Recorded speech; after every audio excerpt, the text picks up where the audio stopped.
Tres aviones de la Fuerza Aérea Estadounidense aterrizaron este fin de semana en Cúcuta, Colombia, con más ayuda humanitaria para Venezuela.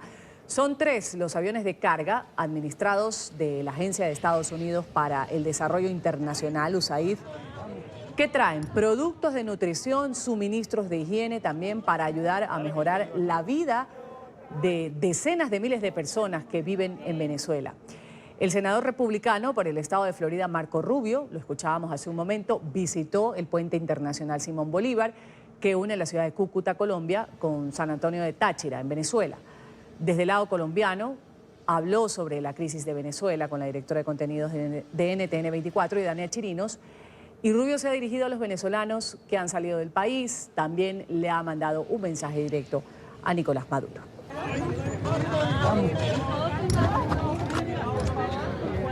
Y Dania Chirinos, enviada especial de NTN 24 a la frontera colombo-venezolana, también conversó con el congresista republicano Mario Díaz Balart desde el centro de acopio donde está almacenada esta asistencia internacional a la espera de ser trasladada el próximo 23 de febrero a Venezuela, que llegue a su destino.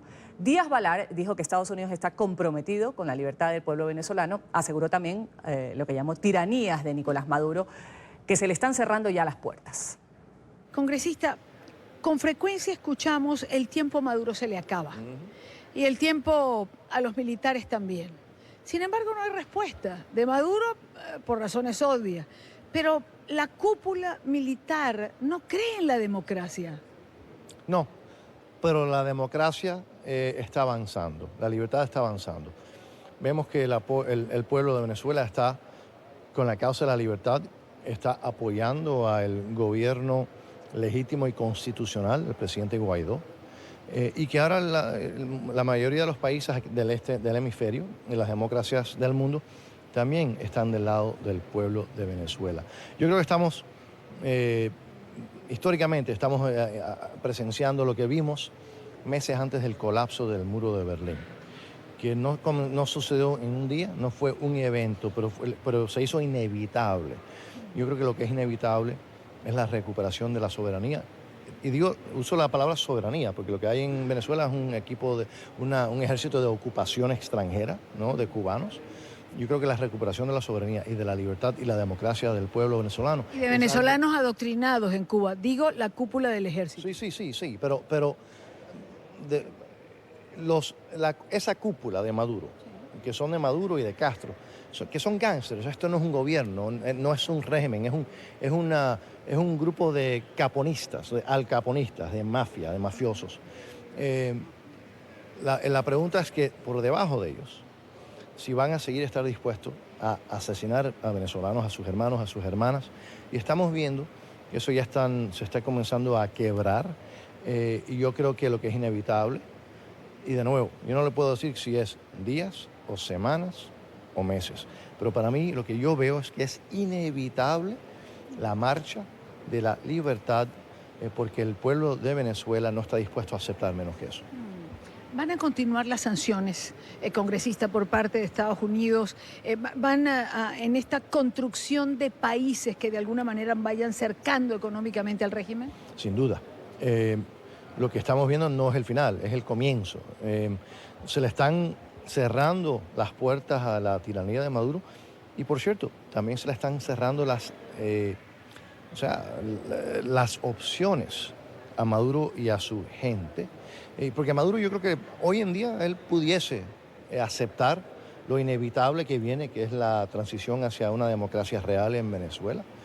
O si no hace eso, yo creo que tiene que hacerlo relativamente pronto, le quedan dos alternativas. La alternativa de que permanezca el resto de sus días preso, o la alternativa a Mussolini, que lo cuelguen al revés en una plaza pública, como le hicieron los mismos italianos le hicieron a Mussolini. Al señor Maduro y a su gente se le están cerrando las alternativas, se le está acabando el tiempo, y si ellos piensan que pueden reprimir, asesinar con impunidad, esos días se le están acabando. Y la pregunta que siempre terminan haciéndose los venezolanos, igual afuera, es ¿hasta dónde llega Estados Unidos? Es decir, estar aquí hoy en Cúcuta, llegar al puente Simón Bolívar, tener ese contacto directo con quienes llaman los caminantes, con el pueblo venezolano, ¿hasta dónde está dispuesto a llegar Estados Unidos? Bueno, obviamente nosotros, el senador Marco Rubio y yo y el embajador Trujillo, estamos aquí hoy. Pero el presidente Donald Trump está en Miami el lunes específicamente para hablar sobre el tema de Venezuela. Y nada sería posible. Esta apertura de democracia no sería posible sin el valiente, noble y valiente pueblo venezolano que ha puesto sangre en este esfuerzo para recuperar su soberanía y su libertad. Pero que sepan que tienen el apoyo de los Estados Unidos. Y el presidente Trump lo ha dicho muchas veces, lo ha dicho él, lo ha dicho el vicepresidente y otros. Toda alternativa está en la mesa como tiene que estar. Esto se debe a el pueblo de Venezuela, que ha demostrado un heroísmo a nivel histórico, pero tienen ahora el apoyo no solamente absoluto de los Estados Unidos, de las democracias del mundo. Todo el mundo está mirando, y los que piensan que el presidente Trump y su administración no está comprometido, repito, altamente comprometidos con la causa de la libertad del pueblo venezolano, los que se equivocan y piensan que eso no es cierto, están cometiendo un error muy peligroso. Congresista, muchísimas gracias. Gracias, gracias. Pasamos ahora de información a otros temas. Hablamos del presidente del gobierno español, Pedro Sánchez, que ha anunciado la semana pasada la realización de elecciones anticipadas. Estos comicios se van a celebrar finalmente el 28 de abril. La decisión se conoce apenas 8 meses y medio después de que Sánchez llegara al cargo con una moción de censura en la que literalmente le arrebató el puesto a Mariano Rajoy. El anuncio además se dio luego de que el Parlamento rechazara su proyecto de presupuestos para el 2019 y en medio de la candente crisis en Cataluña. Los españoles van a acudir a las urnas 2 veces en menos de un mes. Inmediatamente después del 26 de mayo se van a realizar unas votaciones autonómicas, municipales y europeas. Este próximo 28 de abril los españoles están nuevamente convocados a las urnas para escoger a sus legisladores, quienes a su vez elegirán al nuevo presidente del gobierno. Esta convocatoria la hizo el jefe del Ejecutivo, Pedro Sánchez, como consecuencia al rechazo que tuvo su proyecto de presupuestos generales en el Congreso de los Diputados. España es de sus ciudadanos, no pertenece a ningún partido político, es de los españoles. España es suya. Y ahora ellos y ellas deberán decidir si damos pasos hacia atrás o avanzamos para lograr la España que queremos. Nosotros hemos gobernado para todos los españoles y españolas, vivan donde vivan. Desde luego con convicciones progresistas, de un gobierno de izquierdas, de un partido que se siente en los parámetros de la socialdemocracia y del socialismo, pero con mirada amplia. Sánchez asegura que desde que asumió el cargo ha sentido la deslealtad de la oposición, que habría priorizado temas partidistas antes que el interés general de los españoles. Desde ahora Pedro Sánchez ya piensa en un nuevo periodo en el poder para impulsar temas que se quedarán pendientes. Pues habrá que pedir a los españoles la voz y el voto para que nos den una nueva mayoría parlamentaria que permitan sacar adelante tantas urgencias sociales que durante 7 años han sido postergadas. Ellos y ellas decidirán el futuro de España con su voto en las urnas, y lo que decidan siempre, siempre, siempre será un gran acierto. Si Pedro Sánchez no es reelegido, será el presidente del gobierno que menos tiempo estuvo en el poder, con un poco menos de un año en el cargo. Vamos a saludar en Madrid, en España, a Nine Lejarza. Ella es fundador de Political Room y analista internacional. Gracias por estar con nosotros aquí en la mañana de NTN 24 para todo el continente americano que nos escucha. Muy buenas. Bueno, las posturas más o menos las reseñan así, o al menos así la reseña la prensa. Señor Lejarza, está Pedro Sánchez con movilizar el voto progresista ante el avance de los partidos de la derecha. Está también Pablo Casado, que dice firmeza contra independentistas, menos impuestos también. Albert Rivera, reivindicarse en el centro y rechazo a un pacto con el PSOE, la Unidad de España también. Pablo Iglesias, más gasto social, más impuestos a grandes empresas. Y Santiago Abascal, de Vox, que está diciendo un papel decisivo para construir mayorías.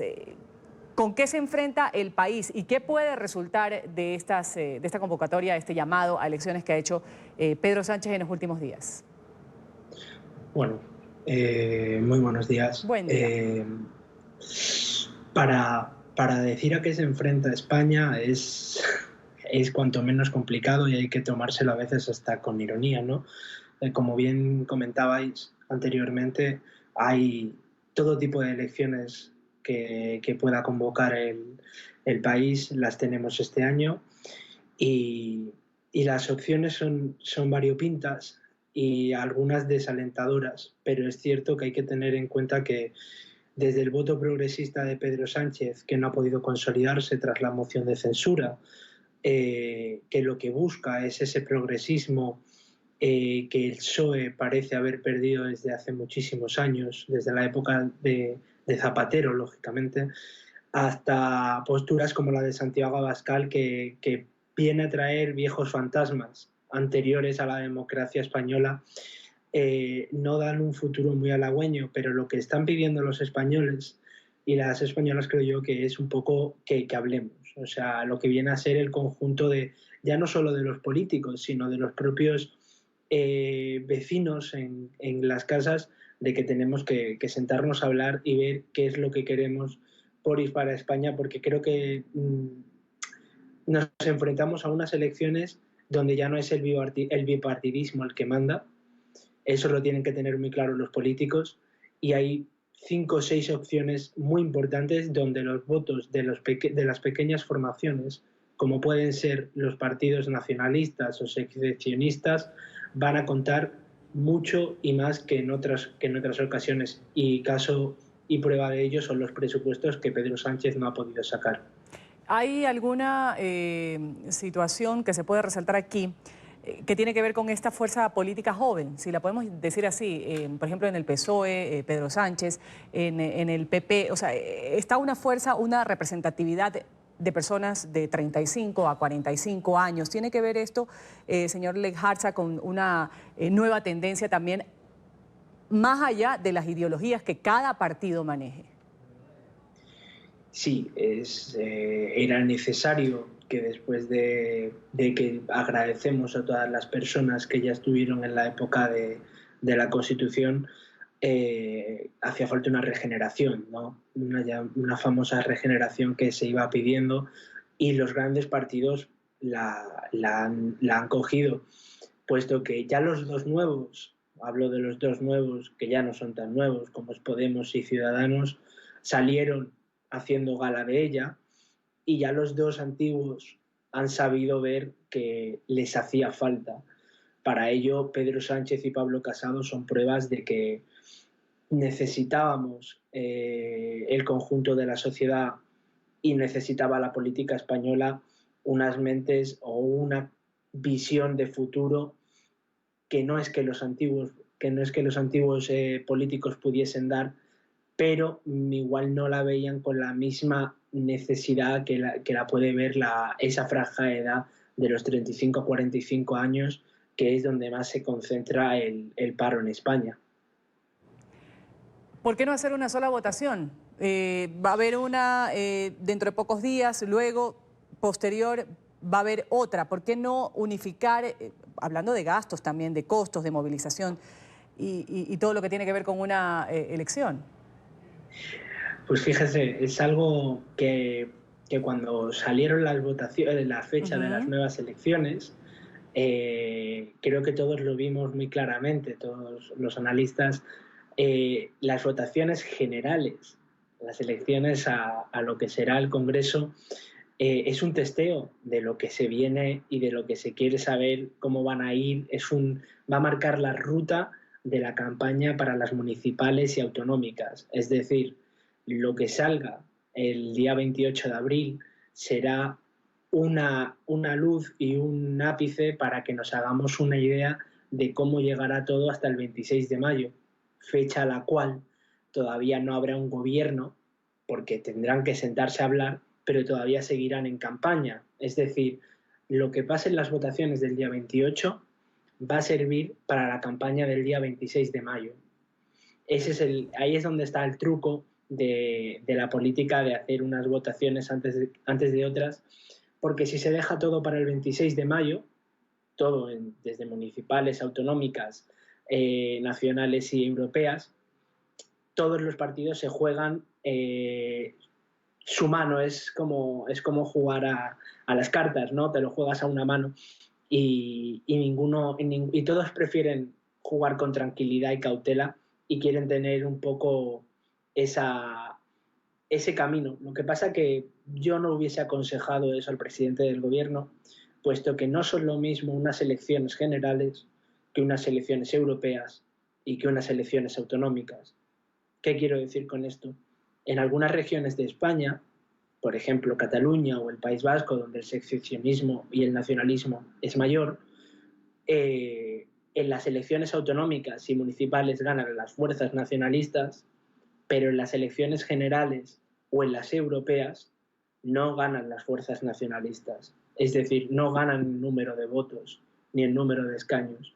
Por lo tanto, veremos hasta qué punto esta fórmula o esta idea de la persona que les asesore les va a salir bien o no, puesto que es una táctica puesta por el Partido Socialista Obrero Español, que son los que tienen la autoridad a día de hoy de haber podido marcar unas nuevas elecciones a falta de presupuestos. Vamos a agradecer a Amine Lejarza, él es fundador, analista internacional, también fundador de Political Room. Gracias por haber estado con nosotros aquí en NTN 24, Canal de las Américas. Un buen día para usted, una buena semana. Igualmente.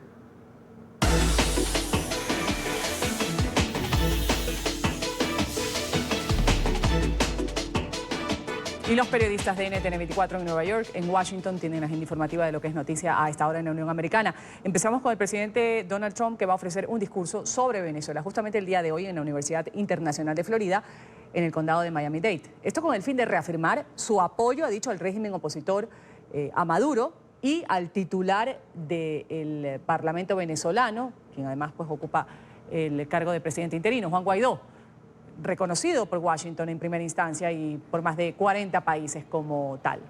Nuestra periodista en la capital estadounidense, Emiliana Molina, tiene la agenda que va a cumplir Trump en Florida. Un buen día, Emiliana. Ruth, ¿qué tal? Muy buenos días. Pues así es, una movida bastante inteligente por parte del mandatario estadounidense Donald Trump. Pues en Florida hay 14 millones de personas registradas para votar. Entre estos, 36,000 de ellos son venezolanos y se tienen cifras de que al menos el 65% de estos venezolanos han votado en elecciones pasadas, ya sea del Congreso, Senado o de elecciones presidenciales.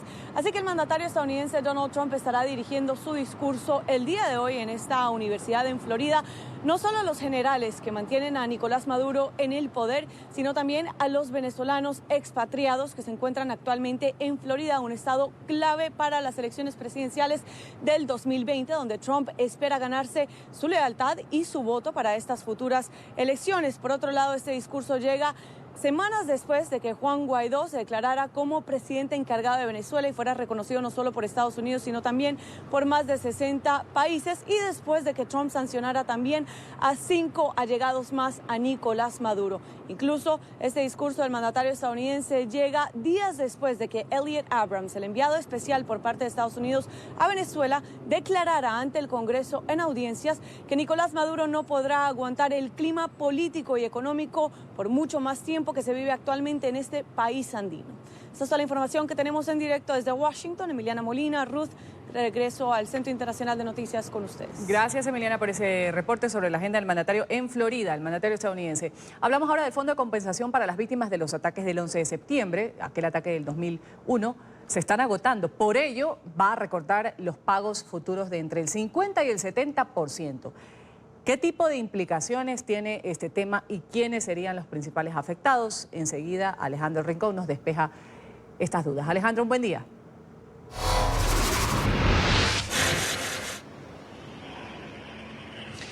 Hola, feliz comienzo de semana para todos. En el año 2015, cuando el Congreso de los Estados Unidos creó el Fondo de Compensación para las Víctimas de los Atentados del 11 de septiembre de 2001, destinó $7.000 millones para este propósito.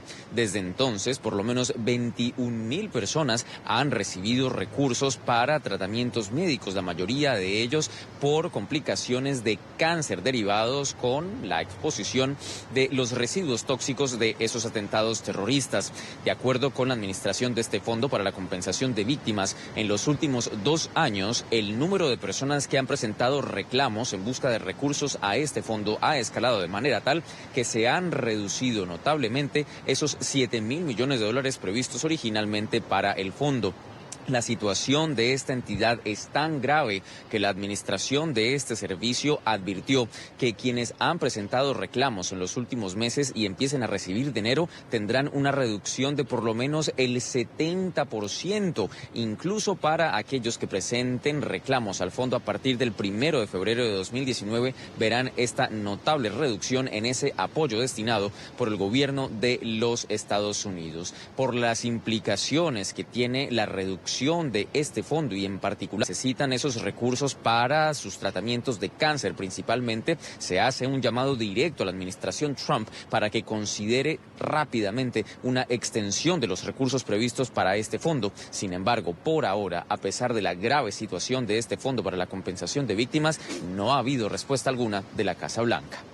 Es la información que tenemos para ustedes por ahora. Continúen con más en el Centro Internacional de Noticias. Gracias, Alejandro. Un buen día en Nueva York. En Cuba hay una campaña omnipresente por el sí a la nueva Constitución. Este es el eslogan del gobierno socialista. Yo voto sí por la nueva Constitución que se va a someter a referéndum el 24 de febrero.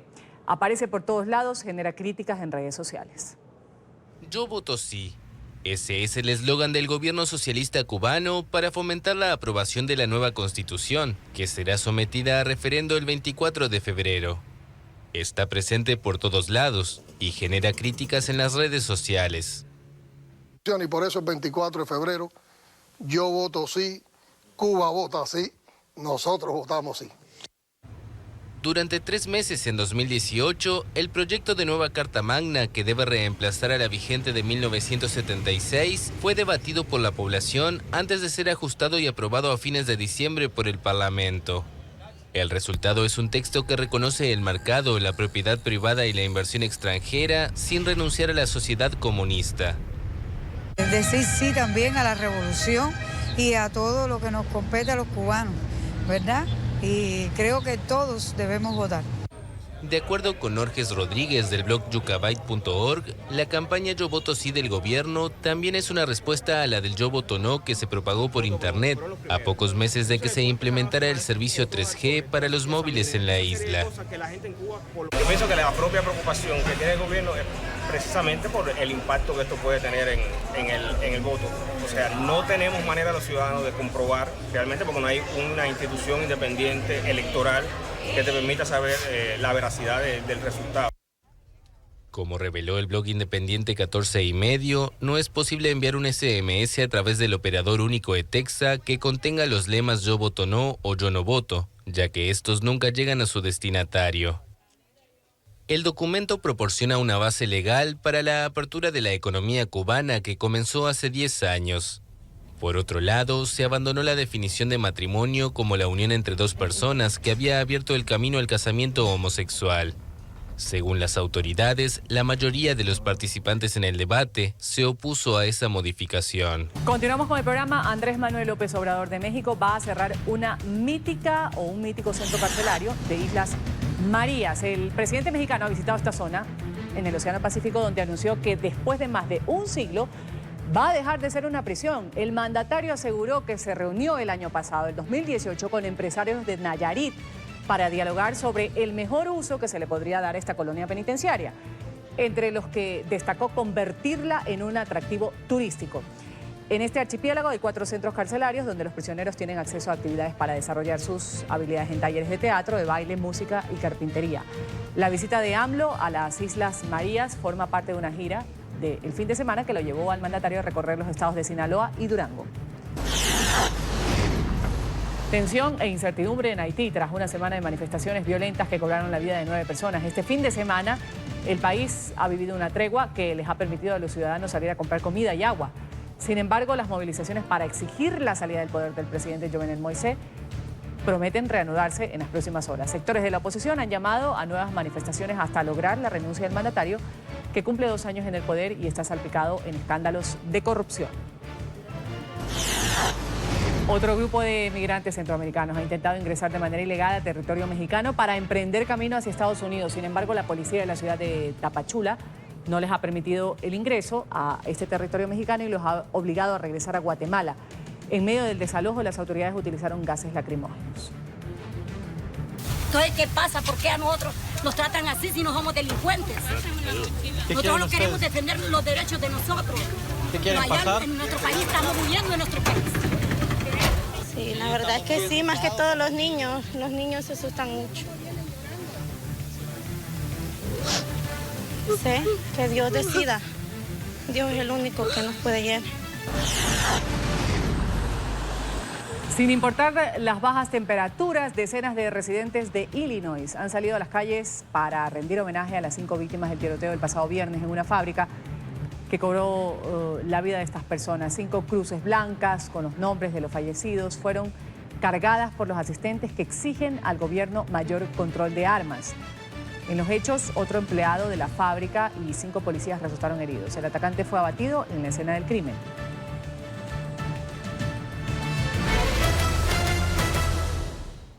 El régimen de Maduro ha impedido el ingreso a un grupo de europarlamentarios a territorio venezolano. Estos representantes o estos diputados habían sido invitados por la Asamblea Nacional de Venezuela. Tenían previsto reunirse con Juan Guaidó, a quien reconocen como presidente interino de la nación. Vamos inmediatamente a dar el paso a Caracas a ver las reacciones que se han dado tras esta invitación, expulsión.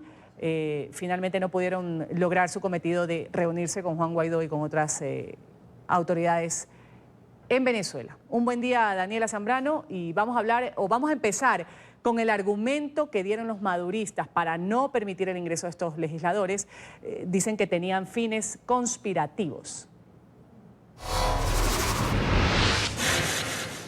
Hola, ¿qué tal, Ruth? Muy buen día, 9:42 de la mañana. En el momento en que ellos son retenidos en el Aeropuerto Internacional de Maiquetía, se les pasa a una sala, se les retira el pasaporte y se les dice que no pueden ingresar a territorio venezolano. No se les dio mayores explicaciones, más allá que serían devueltos nuevamente a España, como así sucedió.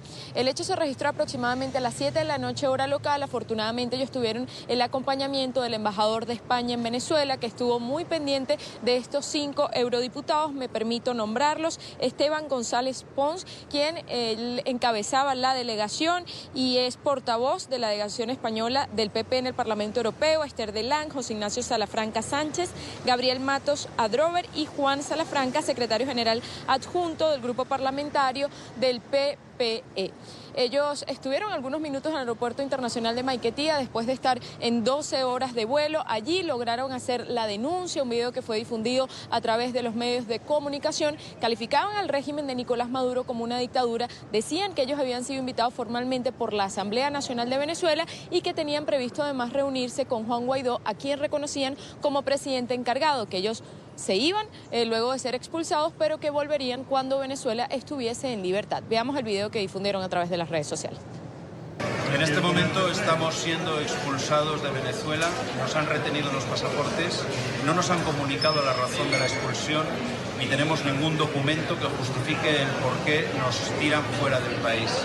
Veníamos a Venezuela con una invitación oficial de la Asamblea Nacional Venezolana, que es un órgano reconocido internacionalmente y reconocido incluso por el propio Maduro. Es un órgano constitucional e invitados por un órgano constitucional venezolano no nos han dejado entrar. Somos la primera delegación internacional que iba a visitar al presidente interino Juan Guaidó.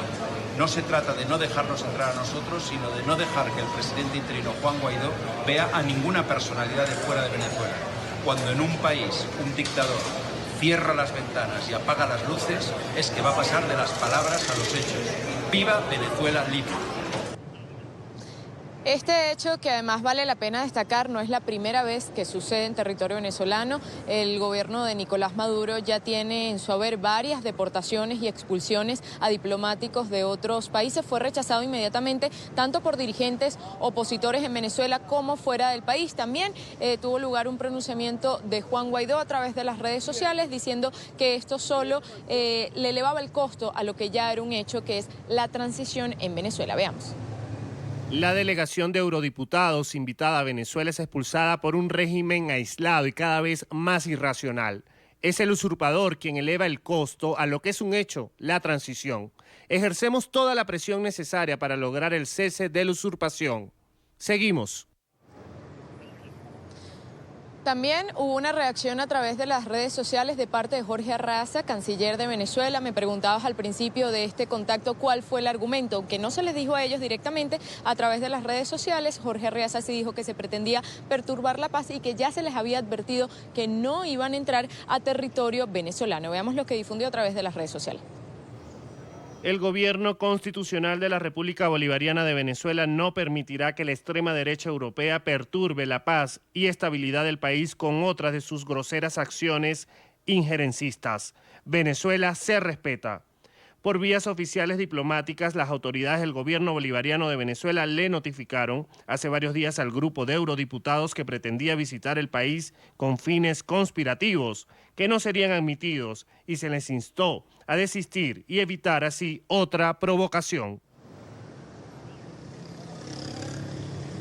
Hoy, como parte de la agenda, está previsto a las 10:30 de la mañana que Amnistía Internacional presente el informe, luego una misión enviada a Venezuela para evaluar crisis en materia de derechos humanos. También a las 11 de la mañana hay un pronunciamiento desde la sede del Partido Voluntad Popular al cumplirse 5 años de la detención del dirigente opositor Leopoldo López. En ese pronunciamiento va a estar Juan Guaidó, va a ser uno de los voceros junto a diputados a la Asamblea Nacional. Es parte de la agenda del día, Ruth. Volvemos contigo. Gracias, Daniela, por ese reporte. Hablamos ahora de los ministros de Relaciones Exteriores de España y de Francia, que han condenado esta decisión que tomó el régimen de Maduro de no permitir el ingreso y de expulsar de Venezuela a este grupo de eurodiputados. En pantalla a Esteban González Pons, él es el portavoz de la delegación española del Partido Popular en el Parlamento Europeo. Uno de los expulsados habló a su llegada a Madrid. Ha exigido que la Unión Europea se retire de este grupo de contacto que trata de facilitar el diálogo entre Maduro y el gobierno interino de Juan Guaidó. Vamos a saludar con este tema, estas reacciones desde España, a Marcelo Moncayo. Marcelo. Hola, ¿qué tal? Buenos días. Saludos para ustedes en la mañana, amigos televidentes. Aquí en España continúan las reacciones luego de la expulsión de los eurodiputados de ayer desde el aeropuerto de Maiquetía en Caracas. Los eurodiputados ya llegaron a Madrid y esta mañana muy temprano comparecieron ante los medios de comunicación aquí en la sede del Partido Popular. Esteban González Pons, quien encabezaba esta comitiva de eurodiputados, principalmente del Partido Popular, aseguró que su único objetivo fue aceptar una invitación que les hizo la Asamblea Venezolana y el gobierno interino de Juan Guaidó, a quien quisieron ellos ratificar, a quien el gobierno de España reconoce como presidente interino de Venezuela. Por eso, González Pons aseguró que esto lo único que demuestra es que en Venezuela está todavía al cargo de ese país un gobierno fake. Esto fue lo que dijo. Nos invita Guaidó, que es el presidente al que mi país reconoce, y nos expulsa Maduro, que es el presidente al que mi país no reconoce. La funcionaria, la pobre funcionaria, que llevaba nuestros pasaportes y que se marchaba, se dio la vuelta en un momento determinado y nos dijo: ustedes no se quedan porque Maduro no quiere que vean. A partir de ahora, nuestro grupo parlamentario, que es el mayoritario en el Parlamento Europeo, exige que en la reunión de ministros de Asuntos Exteriores que está teniendo lugar en este momento, en el Consejo de Asuntos Exteriores que está teniendo lugar en este momento, la Unión Europea se retire del grupo de contacto y deje de participar en ese grupo de contacto. El Gobierno de España ha condenado lo que nos sucedió a nosotros ayer en Venezuela. Pues el Gobierno de España debe ser consecuente y cuando 4 españoles son expulsados de ese país en las condiciones en las que nosotros lo hemos sido, no puede continuar formando parte ni alentando el grupo de contacto. El señor que nos ha expulsado, que es Jorge Arriaza, El canciller, sí. Pero no es el canciller, es el usurpador. El canciller fake debe ser inmediatamente sancionado por la Unión Europea. Se le debe impedir la entrada en la Unión Europea y se le deben confiscar todos sus bienes, que serán muchos en el extranjero. No puede ser que el canciller fake impida a los miembros de la Unión Europea entrar en Venezuela y que la Unión Europea le siga permitiendo a él entrar en cualquiera de nuestros países. Y en tercer lugar, creemos que todos los embajadores acreditados por Maduro ante los países de la Unión Europea, ante la propia Unión Europea, deben perder sus credenciales. Amigos televidentes de la mañana, pero también el eurodiputado González Pons dio algunos detalles sobre la situación que ellos vivieron durante las horas que estuvieron retenidos en el aeropuerto de Maiquetía, entre ellos el intento de los miembros de seguridad del aeropuerto de querer requisarles y revisarles sus teléfonos para ver qué habían filmado o qué habían fotografiado. Y también la intención que tuvieron en varias ocasiones estos miembros de seguridad de separarlos de los embajadores que los estaban acompañando y que se habían enterado que estas personas iban a ser deportadas. Veamos. Como por ejemplo el intento de requisarnos los teléfonos móviles o el intento de borrarnos lo que teníamos grabado o no grabado en los teléfonos móviles y mirarnos los teléfonos móviles por dentro. Fue todo un tira y afloja en el que no consentimos que nos separasen, no consintieron los embajadores en dejarnos solos, estuvimos encerrados en un cuarto y fuimos expulsados sin nuestros pasaportes, que los recuperamos ya en el avión. Ah, bueno, y lo último, sí, me recuerdan ahora, que no lo he dicho antes, sí es verdad, al final nos pretendían separar los de control de drogas. Un teniente de control de drogas intentó separarnos de nuevo de los embajadores y llevarnos a una sala para hacernos un registro específico por si llevábamos drogas y yo no sé si para ponérnoslas. Televidentes de la mañana, pero también el eurodiputado Esteban González Pons aseguró que este próximo sábado ellos estarán en Colombia por una invitación del gobierno del presidente Iván Duque. Esto para ser parte de este operativo que intentará enviar ayuda humanitaria desde Colombia hacia Venezuela. Este es el informe para la mañana. Sigan ustedes con más aquí en NTN 24. Hasta pronto. Hasta pronto, Marcelo. Gracias por ese reporte. La directora de contenidos de NTN 24, Idania Chirinos, visitó justamente el centro de acopio en la ciudad colombiana de Cúcuta, en donde está siendo almacenada esta ayuda internacional, la ayuda humanitaria que incluye medicinas, alimentos también. El objetivo es que sea enviada a su destino a las personas venezolanas que están pasando todo tipo de penurias. Y la fecha ha sido dada por el presidente interino Juan Guaidó, que ingrese esta ayuda sí o sí el próximo sábado. Así lo dijo Juan Guaidó y lo ha dicho en reiteradas ocasiones. Aquí tenemos el reporte de Idania Chirinos desde la zona de la frontera. Tuvimos la oportunidad de accesar a lo que son las bodegas donde permanecen almacenados todos estos productos, pero me llama la atención y es lo que les quiero mostrar, lo que se ha dicho de esto, que es comida podrida, que está contaminada, que hay armas entremezcladas con el material. Yo quiero pedirle a Henry, nuestro camarógrafo, que venga y meta el foco aquí donde puede verse, aquí, ven un poco más acá, aquí que lo que se ve es sal, harina de trigo, pasta, es lo que puede verse a través del material que recubre estas bolsas de donaciones que están aquí en la bodega y que ya han visto también en otras tomas, por supuesto, que hemos hecho en esta cobertura, como la que hizo Carlos Arturo Albino hace unos días atrás y justo en la tarde conversábamos exactamente de esto mismo.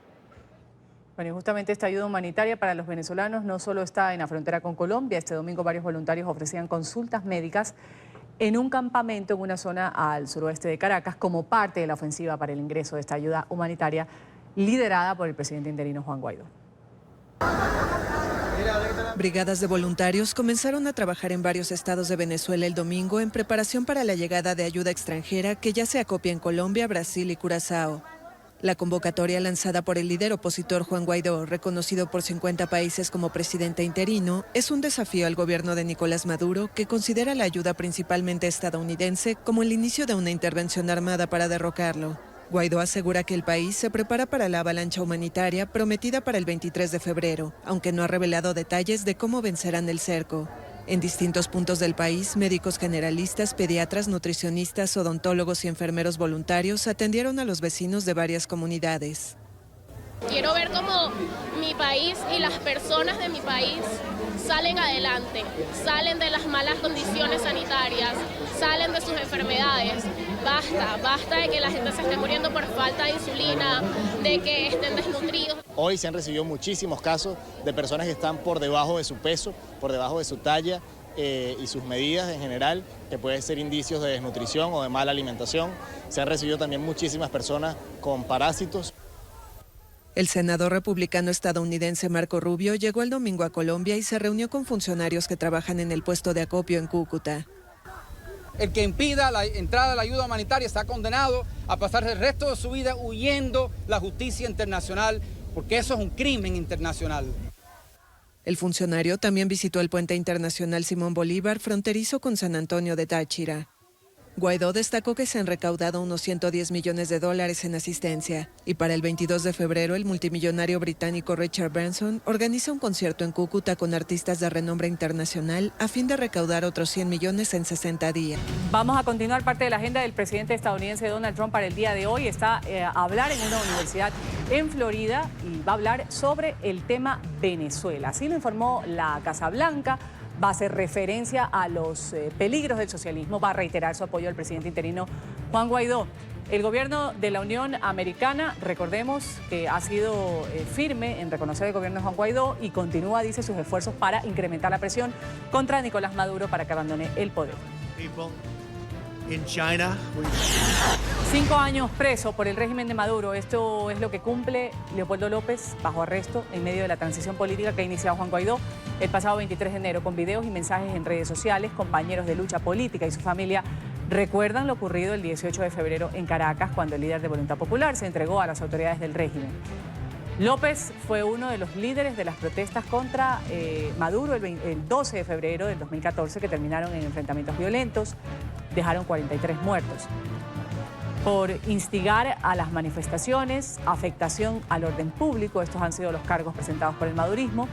López fue arrestado posteriormente en medio de un juicio plagado de irregularidades, condenado a 13 años, a 9 meses y a 7 días de prisión. Parte de esta condena la cumplió ya en la cárcel de Ramo Verde y ahora está en arresto domiciliario. 5 personas han resultado heridas en un tiroteo en New Orleans, en Luisiana. El departamento de policía ha dicho que los heridos son transeúntes, recibieron impactos de bala en una parada de autobús. El autor de los disparos murió tras enfrentarse a la policía. Uno de los heridos permanece en estado crítico. A un paso del diálogo, el régimen de Ortega y la oposición han logrado un acercamiento para superar la crisis sociopolítica que padece Nicaragua. La Iglesia Católica va a servir como mediadora en este nuevo intento por cesar la violencia en la nación. Pese a ello, algunos sectores de la sociedad han criticado los acercamientos, aseguran que Ortega no está dando garantías. El Comité Pro Libertad, por ejemplo, de presos y presas políticos, ha advertido que el diálogo no puede comenzar sin la liberación de los manifestantes encarcelados, ni el restablecimiento de las libertades públicas, entre las que cuentan libertad de expresión, movilización, reunión y prensa.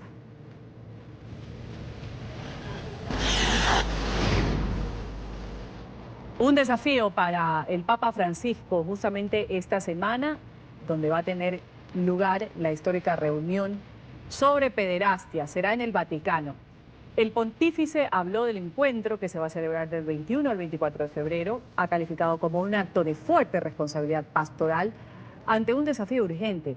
En esta reunión estarán los presidentes de todas las conferencias episcopales, donde el tema principal será la protección de los menores en la iglesia. Hablamos de una historia de amor que conmueve a China. Hao, un conductor de trenes de carga, se enamoró de Lei, una azafata de la red ferroviaria. Llevan 4 años de noviazgo, a pesar de que solo pueden verse en esta estación cuando los trayectos se cruzan. La última vez que lo hicieron apenas pudieron verse durante 2 minutos, debido al retraso de uno de los trenes por cuenta de una tormenta de nieve. Hao quería proponerle matrimonio, pero la presión del reloj y la hora de partir solo le permitieron dejarle el anillo de compromiso sin saber su respuesta final. Una cámara de televisión estatal china fue testigo de este momento. Muchos en el gigante asiático esperan conocer el desenlace de esta historia cuando la pareja vuelva a encontrarse.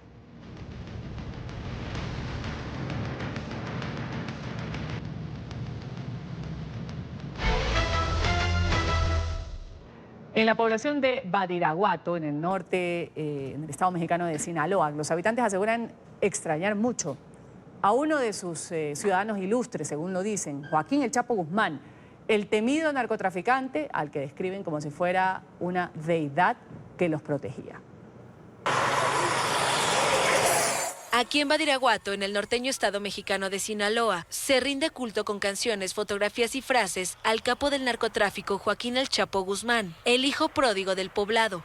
La gente afirma que si el Chapo volviera sería un alivio, porque dicen que cuando estaba no había pobreza ni violencia.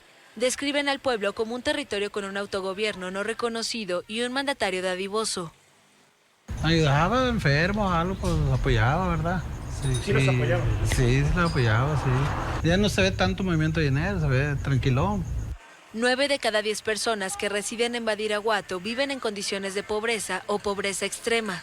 La producción de enervantes fue la industria que Guzmán lideró con el cártel de Sinaloa, hasta hace 2 años cuando fue detenido al norte del estado. El territorio de siembra fue peleado por distintos grupos, ocasionando durante 2018 el desplazamiento de 295 familias. Los pobladores de Badiraguato afirman que la caída del Chapo trajo una pobreza imperceptible en los censos económicos, pero evidente en el declive de sus negocios que surtían a los habitantes de la sierra, donde se sembraban los enervantes. El Chapo Guzmán fue declarado culpable el martes en Nueva York por 10 delitos de los que es acusado por liderar el cártel de Sinaloa que traficó toneladas de drogas a Estados Unidos durante 25 años. Según las leyes estadounidenses, Guzmán Loera enfrentará cadena perpetua obligatoria cuando se dé a conocer su sentencia el 25 de junio. Vamos ahora a cambiar de información. Vamos a hablar del Festival de Cine de Berlín, la Berlinale. Ya ha culminado, el Oso de Oro fue para la película israelí Sinónimos, una de las favoritas por la crítica. María Luz Moraleda, periodista de nuestra cadena aliada Deutsche Welle, nos informa desde Berlín y nos habla sobre los premios más destacados, entre ellos algunos latinoamericanos. Adelante, María Luz. Buenos días, Ruth. ¿Qué tal, amigos televidentes de la mañana? Un gusto saludarles de nuevo. El Oso de Oro de esta Berlinale fue para la película Sinónimos del israelí Nadav Lapid.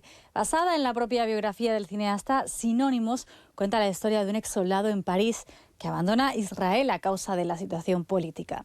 El premio especial del jurado, presidido por la actriz francesa Juliette Binoche, fue para Gracias a Dios, una película de François Ozon que quiere romper el silencio del tema de la pederastia en la iglesia francesa de Lyon.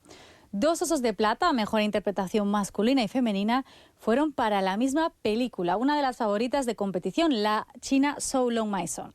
El cine latinoamericano fue reconocido a través de la cinta argentina Blue Boy de Manuel Abramovich, que ganó el Oso de Plata a mejor cortometraje.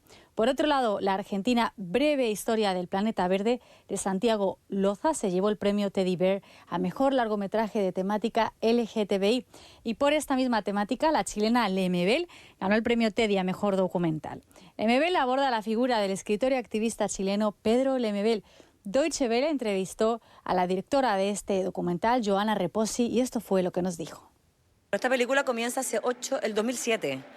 Nosotros partimos filmando y haciendo esta película como un acto colaborativo. Fue una película que juntos quisimos hacer esta película. Entonces eso está en la narrativa de la película, ¿no? Desde el inicio y avanza. Entonces es una película que surge de los dos colaborativamente. Yo estuve filmándolo durante 8 años, hasta su muerte, que muere en el 2015. Y bueno, y el guión la verdad que fue como reinventándose permanentemente, como lo que ocurre con el documental. La escrituración de un documental en el guión se escribe siempre. Entonces, si no hasta el final, en el montaje, yo terminé de escribir el guión, ¿no? Entonces, fue una película que tardó harto tiempo en grabarse, pero una vez que Pedro fallece, muere el 2015, yo me puedo ganar fondos y puedo ir terminando la película y estar estrenando en este maravilloso festival.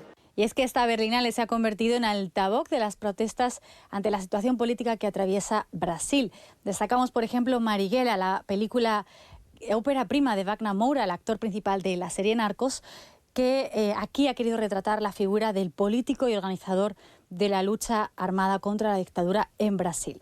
El equipo de Marighella dijo que era muy importante mostrarla como respuesta ahora mismo a colectivos vulnerables en Brasil, como son la población negra, los habitantes de las favelas o el colectivo LGTBI en estos tiempos tan polarizados en ese país. Y esto ha sido todo de la Berlinale de 2019 tras 18 años al frente del mismo festival por parte de Dita Koslik, se despide. El año que viene vienen grandes cambios con la Berlinale 2020. Por lo pronto ya sabemos que será del 20 de febrero al 1 de marzo. Más detalles les traeremos, por supuesto, desde DW Deutsche Welle. Nos vemos pronto con más temas culturales.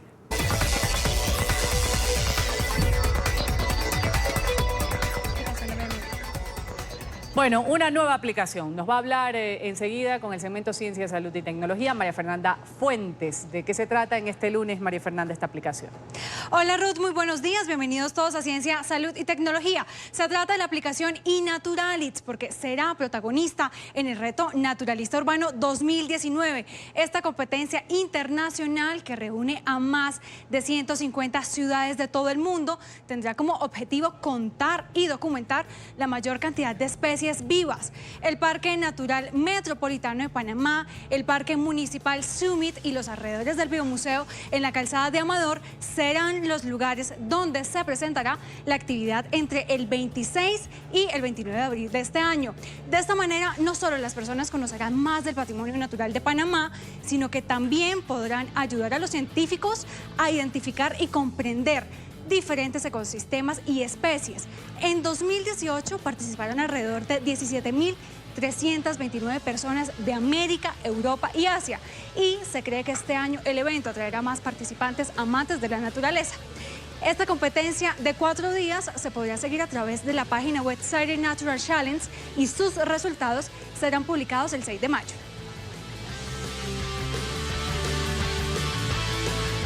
Vamos a saludar en Ciudad de Panamá a Rosabel Miró. Ella es directora ejecutiva de Audubon Panamá, una de las líderes de este gran proyecto urbanístico 2019. Rosabel, bienvenida a CST y gracias por estar con nosotros.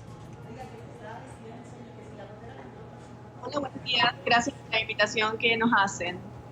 Rosabel, ¿cómo ustedes logran vincular a personas del común con el medio ambiente y la conservación de zonas verdes? Es una tarea compleja y más en esta época donde quizás los intereses están centrados en otros temas.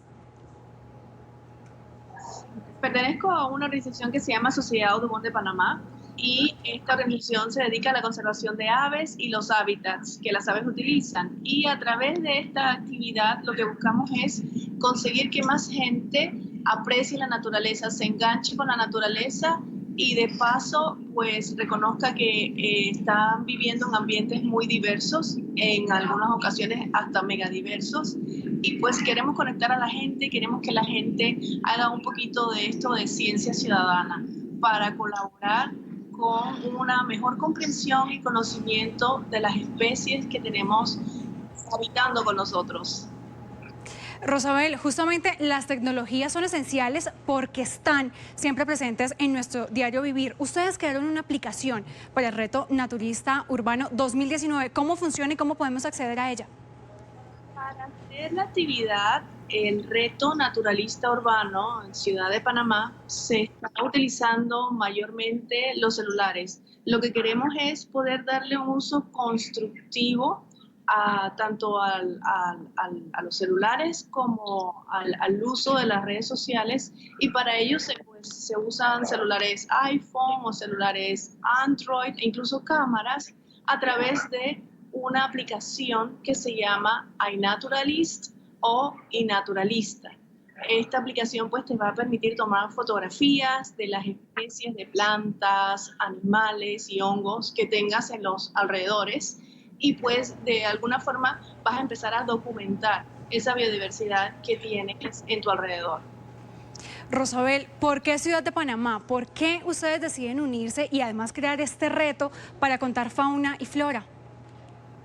Para nosotros era súper importante poder participar en este reto mundial que involucra a más de 160 ciudades a nivel mundial están participando, porque este año casualmente, el 2019, Ciudad de Panamá cumple 500 años de haber sido fundada y hay una gran cantidad de actividades culturales, históricas que se están dando en Ciudad de Panamá y queríamos darle este componente educativo, ambiental.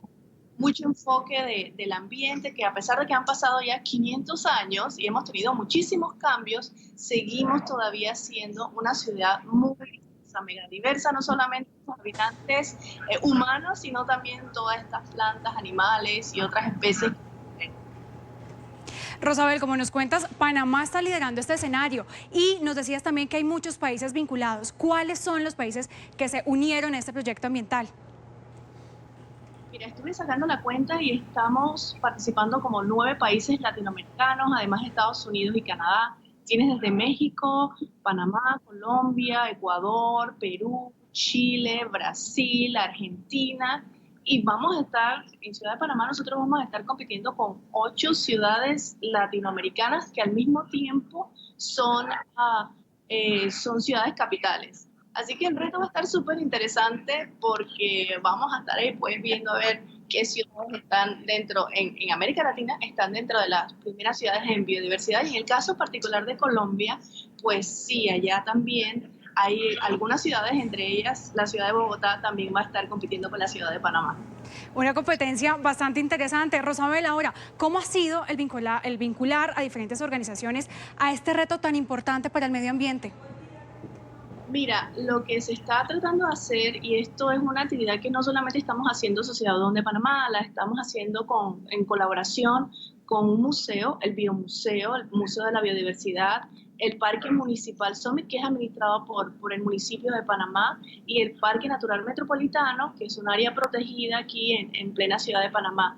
Con estas organizaciones, pues nos hemos juntado y lo que hemos estado haciendo desde este mes hasta los próximos meses, vamos a estar incentivando a la gente a que salgan, aprecien su naturaleza y haciéndoles capacitaciones para que aprendan a usar la herramienta. La herramienta es súper sencilla. Cuando te metes en la página web de iNaturalist y Naturalista, ahí puedes tener tutoriales que te explican cómo utilizarlo. Es súper sencillo, no necesitas ser una persona muy experta en herramientas en este reto. Y lo más importante es salir. Y si no puedes salir al patio de tu casa o un área protegida, dentro de tu casa tienes muchos animalitos que conviven contigo y pueden ser parte de todas estas capturas fotográficas que se van a hacer durante los días del reto, que no hemos hablado de cuáles son los días del reto todavía. Rosabel, ahora para finalizar, este reto urbanístico 2019, ¿de qué manera específicamente ustedes van a lograr contribuir a la proyección del medio ambiente, no solo en Panamá, sino en toda la región? Mira, va a ayudar de muchas maneras porque uno va a conectar a la gente con la naturaleza, va a hacer que la gente le tenga aprecio, conocimiento y de alguna forma se conecte pues con este entorno que tiene, y toda esta información que va a comenzar a levantar en el caso de Ciudad de Panamá en un entorno urbano va a poder servir para que nuestras autoridades tengan mayor conocimiento de la distribución, abundancia, estacionalidad de algunas especies que se documenten, y no solamente le va a servir a nuestras autoridades, sino también a estos científicos que se dedican a estudiar plantas o reptiles o mamíferos. Nosotros como personas comunes y corrientes, y me incluyo, que no somos biólogos, pero que nos encanta la naturaleza, vamos a poder contribuir con esto de ciencia ciudadana a nuestras autoridades y a los científicos, con toda la información que vamos a estar levantando. Rosabel Miró, directora ejecutiva de Autobón Panamá, gracias por estar con nosotros y esperamos que esta competencia sea un éxito. Bueno, gracias por la entrevista. Así finalizamos CST. Ruth, nos vemos al mediodía con muchísima más información y ya sabemos, este gran reto, esta gran competencia en la que va a estar toda la región involucrada allí en Panamá. Gracias, Mafe, por ese resumen de la ciencia, salud y tecnología.